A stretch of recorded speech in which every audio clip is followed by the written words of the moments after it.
Interested in learning Blender? Preview my Udemy courses in the description below and get ahead of the curve fast. No matter what interests you, you'll find your perfect match. You hear this with all applications, but do make sure and save your file often. Also, save incrementally.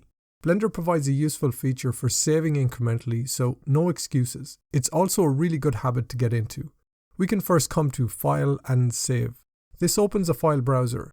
Another useful habit is to set up a project folder. That way you can save all files in the same location.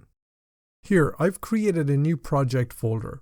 These folders can be created when needed, but the important thing is to keep all project files together at the same permanent location.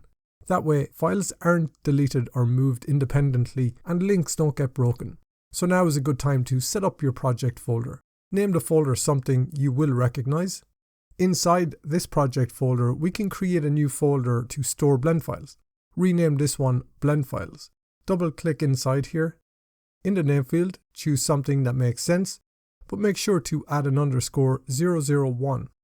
Having the underscore 001 not only helps you recognize the most recent file, but also makes incrementing easier. Now click Save Blend File. Then, to use the great feature Blender has for incrementing files, come back up to File, and this time choose Save As.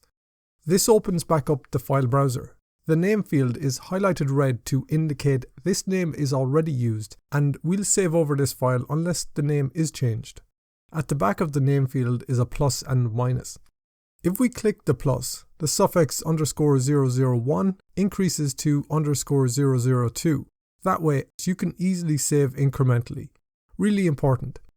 If for some reason your file becomes corrupt or you encounter another issue with the file, having saved incrementally and often will allow you to take a step back without losing hours of work. We can click Save As.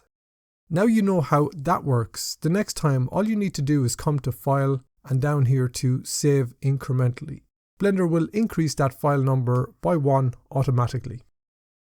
Interested in learning Blender? Preview my Udemy courses in the description below and get ahead of the curve fast. No matter what interests you, you'll find your perfect match.